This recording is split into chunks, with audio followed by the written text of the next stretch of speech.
गेल्या काही महिन्यांपासून ज्येष्ठ नेते एकनाथ खडसे हे चांगले चर्चेत आहेत। लोकसभा निवडणुकीपूर्वी एकनाथ खडसेंनी भाजपमध्ये घर वापसीचा निर्णय घेतला होता। त्यांनी पत्रकार परिषद घेतली आणि भाजपात प्रवेश करणार असल्याचं जाहीरपणे सांगितलं।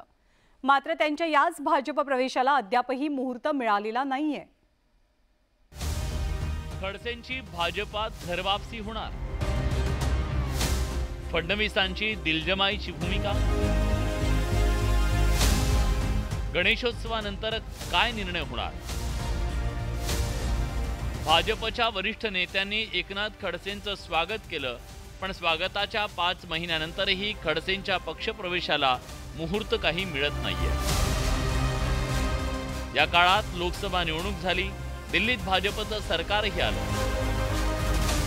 आता पुन्हा विधानसभा निवडणुकीचे राज्यात पडघम वाजू लागलेत, तरी खडसेंच्या प्रवेशाबद्दल कुणी चकार शब्द काढत नाही। राज्यातल्या नेत्यांमुळे हा पक्षप्रवेश जाहीर झाला नसल्याचा दावा खडसे करतायत। भारतीय जनता पार्टीमध्ये नड्डाजींच्या हस्ते माझा प्रवेश झालेला आहे, परंतु त्या प्रवेशाला काही लोकांनी विरोध केलेला दिसतो आहे आणि म्हणून तो जाहीर झालेला नाही। नाहीतर नड्डाजी, विनोद तावडे आणि रक्षाताई यांच्या उपस्थितीमध्ये नड्डाजींनी माझ्या गळ्यात मफलर टाकून माझा प्रवेश घेतलेला आहे। त्याचे फोटो पण त्यांनी काढलेले आहे, परंतु खाली त्याला विरोध झाला असावा, त्यामुळे माझा प्रवेश जाहीर होऊ शकलेला नाही।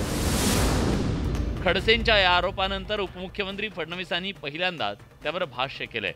काय म्हणाले हे मी ऐकलेलं नाही, मात्र त्यांच्या संदर्भात आमच्या केंद्रीय नेतृत्वाने निर्णय घेतलेला आहे। तो निर्णय आम्हाला सर्वांना त्या ठिकाणी मान्यच आहे। त्यामुळे केंद्रीय नेतृत्वाशी चर्चा करून गणेश उत्सवानंतर त्या संदर्भात योग्य निर्णय केला जाईल। खडसेंच्या भाजपतल्या प्रवेशाबाबत विचारलेल्या प्रश्नावर गिरीश महाजनांनी उपरोधिकपणे भाष्य केलं। चालेल, मग आम्ही फटाके फोडून स्वागत करू। दिवाळीचे फटाके उडलेले असतील आमच्याकडे, त्यावेळेला आम्ही फटाके फोडून त्यांचं स्वागत करू। महाराष्ट्रामध्ये कोणाचाच विरोध राहणार नाही असं त्यांनी सांगितलेलं। बिलकुल, आता देवेंद्रजी सांगितल्यावर काय आमचे नेते सांगतायत, तर मग काय कोणाचा विरोध राहील। आम्ही थोडे जास्तीचे फटाके घेऊन ठेवू। आता खडसेंबाबत भाजपच्या केंद्रीय नेतृत्वानं नेमका काय निर्णय घेतलाय, त्यांना कोणती जबाबदारी दिली जाणार आहे, खडसेंना पुन्हा भाजपमध्ये प्रवेश दिला जाणार आहे का, या सगळ्याची उत्तरं पुढच्या काही काळात मिळण्याची शक्यता आहे। Bureau report, news 18 Lokmat.